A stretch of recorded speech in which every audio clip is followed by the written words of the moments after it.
little tip for you. If you're wearing lipstick and you want to drink some water, just give the glass a lip.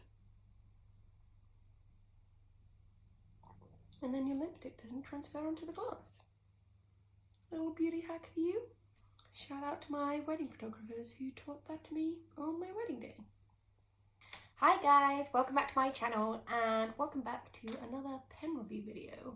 So I didn't actually do a pen review video last Thursday, even though I said I will be doing one every week. However, last week was a bit of a busy week because I was preparing to launch lots of new workbooks, which I'll leave a little picture here, do a little self-promotion shout out. I've got some lovely new workbooks in my shop on my website, so I'll be sure to leave a link in the description below if you are interested in getting your hands on them. These are like next step workbooks for anyone who's already done my Better Brush Strokes or Better Brush Letters challenges, and you can learn your uppercase letters, your numbers, and there's even a workbook with over 150 words that are broken down by calligraphy drill, and you can trace over them. Anyway, that's enough self-promotion for today. We're gonna dive into another pen review video. So these are the pens I'm going to be reviewing today. They are the Staedtler brush lettering pens, and they are a double-ended brush pen. So at one end it's got a fine tip, and at the other end it has a brush tip. I have used these quite a bit before, so I already know what they're like, but we will dive in and see what the brush tip is like and the fine tip. And of course I will do a lovely swatch test for you, because who doesn't love a swatch test? In this pack there are 12 colours. So we've got like the pretty normal colours. So we've got the yellows and oranges all the way ranging to like blues, greens, and we've got a black as well. I'm not actually sure how much these cost, but I will try and find these online for you and leave a link in the description below. So if you did want to get your hands on them, then you can. On the back here it says double-ended fibre tip pens with brush tip for expressive hand lettering and journaling. Also ideal for tip-to-tip blending for beautiful colour effects. We all know that I love a bit of blending, so we'll definitely be testing out some blending with these. So yeah, let's get into the actual review video and see what these pens are like. So as you can see, there are 12 colours in this Staedtler double-ended lettering pack. They're pretty standard colours that you normally get in most lettering packs. But before we dive into the colours and see what they're like with a little swatch test, let's have a little look at both nib ends and see what they're like to write with. So what colour shall I pick today? Let's go for this dark blue. Actually, let's go for this purple. I quite like this purple. So before we dive into the nibs, let's just have a little look at the barrel. At one end, it's got this nib shape, which is a brush tip, and then at this end, it's got a fibre tip. It's a little bit confusing because it says brush here, which I assume means Staedtler brush, but I kept thinking that this was the brush end because brush was down here. But yeah, if you actually look a little bit closer, brush is this end, fibre tip that end. It's a shame that the lids are exactly the same at both ends. So that means if I'm doing any sort of creative work and I just want to grab one and quickly get the brush tip out, it's not that obvious. I actually have to look at the barrel.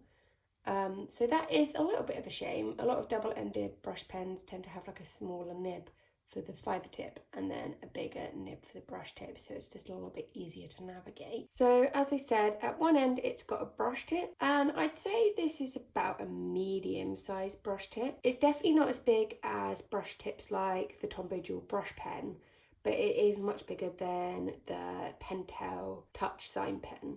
So I'd say it's kind of like an in-between. Let me just get both pens and we can compare them. So as you can see, it does sit really nicely between the Pentel Touch pen, which is down here, and then the Tombow, which we have at this end.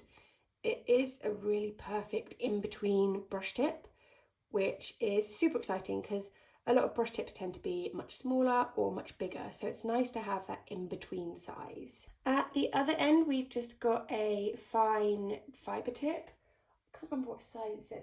It says it's about a 0.5 to 0.8 mil fibre tip, so it is quite skinny. I do quite like the look of this nib actually, because the whole thing is like a fibre tip. It's not just the end tip. It looks like it'd be quite nice to write with. Oh, by the way, as always, I'm just using my Rhodia dot pad. It's just a super smooth vellum paper, so I know it's not going to damage the brush pens at all. And it's also got these dots on it, just so it helps you write a little bit. Let's start with the brush tip.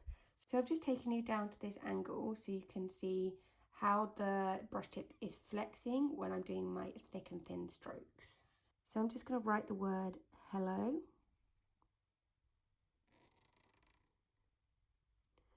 So because it is a slightly bigger nib than something like the Pentel, and the tip, the right end of the tip, is quite flexible. I don't know if you can see that.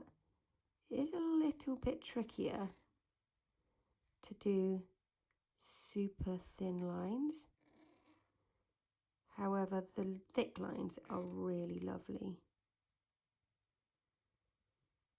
I know I've used this pen a lot, so I'm just going to see if that's the case with another pen. Let's try out this green one. Yeah, so this nib looks like it hasn't been used as much. I do tend to gravitate towards purples and blues when I do my lettering. So let's just give that a go. Yeah, this feels a little bit stiffer. So that is something that is worth noting, that over time the tip right at the end does get a little bit more flexible. That's really common with most brush pens, to be fair though. I don't think there's anything really wrong with that. And actually that's worked really nicely on the green one. So I don't know if you could see that when I was writing the word hello, but it's not too much of a flexible nib. So if I just do some upstrokes, the nib does kind of flex a little bit right on the tip. There's a little bit of give on the tip. Can you see I wasn't really using too much of the whole side of the pen, but the tip does flex. I can make it much thicker if I want, but I'm having to push quite hard. And I think actually I wouldn't press this hard all the time, because as it is quite a flexible nib just at the tip, I'd be worried about damaging it. But you can get a really lovely contrast between the thick and thin lines. I'd say this is actually quite a good nib for beginners. It might be a little bit trickier to do the upstrokes, but I'd say it's a really good transition for someone who's been learning with a small nib pen and they want to start using bigger nibs. And I'd say this is a really good step into bigger nibs. Let's have a little test of the fibre tip. So as you can see, I don't know if you can see that. Let's get super close. So can you see it's kind of quite wide here and then it tapers off more to a point. I'm not sure why it's much wider at this end and then it tapers so sharply, but let's give it a go and see what it's like.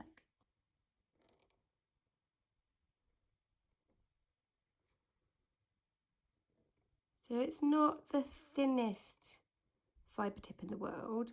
There are definitely some dual brush pens that have thinner nibs, but I think it does complement the larger brush tip a little bit more. Oh, that's interesting. It's just created a double line texture. I quite like that. I think there might be a little bit of fibre just hanging off. Yeah, stop doing that now, but I actually quite like that style. So there's not too much more to say about the fibre tip nib.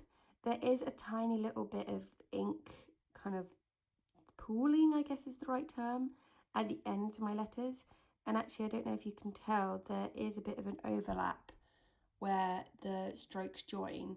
And I think that's just because it's not as pigmented, but I actually quite like how this looks. There are some brush pens out there that have this kind of effect much worse than this, and it doesn't bother me too much. I think it's more obvious on the uppercase letters just because I was going really slowly, but I quite like how it looks. Now, one thing it says on the pack here is also ideal for tip-to-tip blending for beautiful colour effects. Now, if you've watched quite a few of my YouTube videos, you'll know that I really like blending pens. And actually you can blend most water-based brush pens and they work really nicely. But I'm always intrigued to see when a brand is actually promoting this, how well the blending really works. So I'm gonna blend a couple of pens together and we're gonna see what it's like. So let's start off with a yellow and a red. So generally with your blending, you want it to always be a light colour and a dark colour. So this is my issue. I'm not sure which end is the brush end because it's not too obvious. Right, so I've got my red pen and I've got my yellow pen, and all I want to do is just colour in the nib. Like so. So I've got some of the ink on this yellow pen and I'm just going to write the word fire.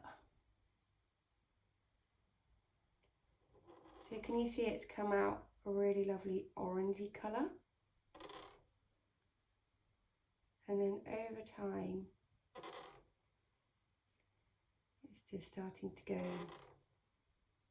a little bit more yellow. And actually it's holding the blended colour really nicely. Sometimes when I blend pens like this, it will do a really lovely blend on the first stroke, and then by the time you get onto the second stroke, all the ink's just gone. So I think you could like do much longer words than this. So if we did yellow,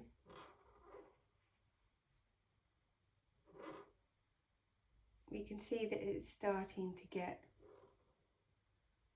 to the pen's normal colour.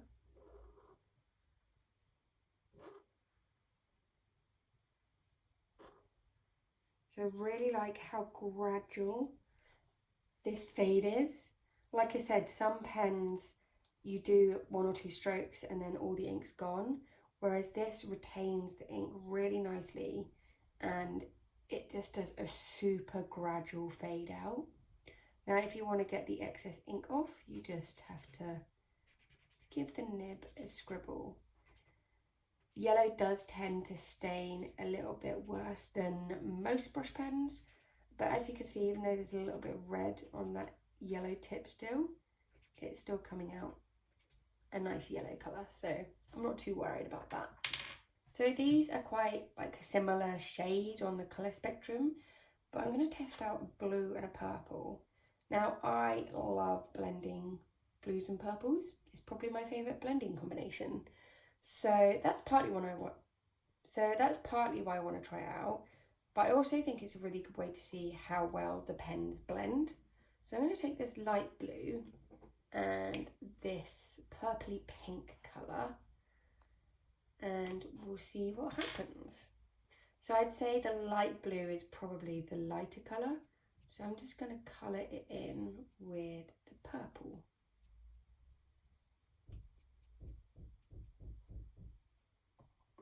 So the whole nib is covered now and we're going to write the word mermaid. So can you see it's come out really purpley pink, and actually again it's retaining that purpley pink for quite a while.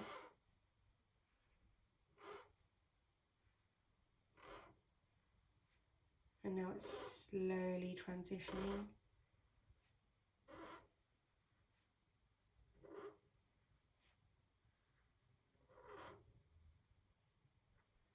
So yeah, it really retains the ink for quite a while. I probably need to experiment with putting a little bit less ink on.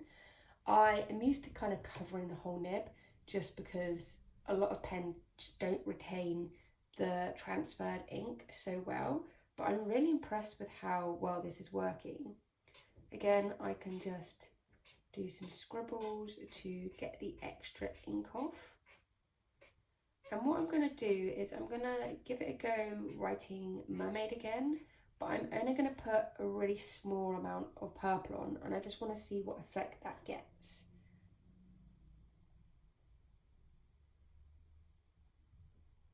So I've just put some on at this side of the tip, but I haven't put it all the way round. And let's see if that kind of brings the blue in a little bit earlier. Yeah, so you can see that that's definitely brought the blue in a little bit earlier.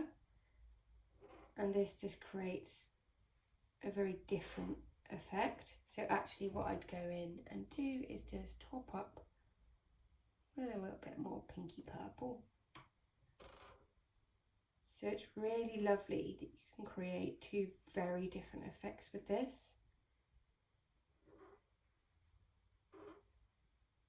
I tend to find that a lot of brush pens, when you blend, will have more of this effect where the ink comes out quite quickly. It doesn't blend as easily, whereas this is great that you can build on these two effects depending on how much ink you transfer onto the nib. That's really pretty. I really like it. And actually, these two colours blend really lovely together. I really like them. So I've just had a little research, and there doesn't appear to be actual colour names for these pens. We've got some of the squares of colours at the bottom of the pack here, but I've had a little look on Staedtler's website and I couldn't see anything about particular colours. So I'm just going to make up some colour names for you, and hopefully they will correlate well. So I'm gonna do this swatch test by writing the names with the brush tip, so you can see what the brush tip looks like in each of the colours.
So that's all of the colours, and as I said, they're quite standard colours for pen packs. There are some that I really like the look of though, like this dark green is like a yellowy bluey green. I really like that colour. And then this teal is really lovely too. It's more of kind of like an ocean blue in the way. I think these two colours really complement each other. The black isn't as pigmented as some blacks in other pen packs. However, I do think it still looks really nice on paper and it works really well with the rest of the colours. I love the contrast between this dark blue and the light blue. This is super light compared to this one, and I think they work really well and complement each other. Also, the orange and the reds are really different. I find that sometimes the orange in other pen packs tends to be quite reddy, so actually the difference between orange and red isn't too obvious. That tends to happen with the purple and pink too, but actually these look really different and really lovely. In general, I think this is a really great colour palette. You've got a really lovely variety of colours, and as you can blend them, you can add some more colours to it as well. I think that's why they've gone for the basic traditional pen pack colours, is because you can blend them, so you don't want to go too crazy with too many colours. It's just fun to experiment with what happens when you blend these colours. Now, one thing I found really interesting when I was writing these words is that some of the colours, like orange and brown and this green, The nib definitely felt stiffer, and I think that's because they're colours that I haven't really used before. So that is something to bear in mind with these pens, that after a little bit of usage, the nib does tend to soften up, but I think you can still create a really lovely effect with these. It's just changing the pressure of your hand when you're writing, especially if you've got some nibs that are a little bit more stiffer than others. It's just getting used to how heavy you need to press. My advice would be is don't press too hard with these pens in general, and hopefully you can keep the stiffness of that nib for a little bit longer. In general, I really like these pens. I think they're just a great little pack to get started. And I think they cost about £10, which means that's less than £2 per pen, which is really great. So if you just want like a nice cheap, cheerful pack that doesn't feel cheap, then I definitely get your hands on these. Staedtler are a really great pen brand in general, and they always make really high quality pens. So I am actually a little bit shocked that it is only about £10 for a pack of 12, but I think these create absolutely beautiful colours. And like I said, they're perfect for blending as well. And I mean, blending is one of my favourite things to do with pens. But yeah, if you are a beginner or even a more experienced calligrapher, I definitely recommend getting your hands on these. I think they're really lovely to write with. The fibre tip is really nice as well. I think double-ended brush pens are always such a bonus because you're essentially getting 2 pens for the price of 1. And having the fibre tip at one end is great for adding extra detail or illustration. So yeah, I definitely recommend these pens. Thank you so much for watching this video. If you found it helpful and you want to see more pen reviews from me, then make sure you hit that subscribe button and give it a little thumbs up as well. Like I said at the beginning, trying to do a pen review video every Thursday. Whether that will carry on, I don't know. So if there are any pens you want me to review, or any like paints or art supplies in general, then be sure to let me know in the comments below and I'll see what I can do for you. Also, if there's any other videos you'd like to see from me, then again, leave those in the comments below too. Thank you so much for watching, and I'll see you next time. Bye!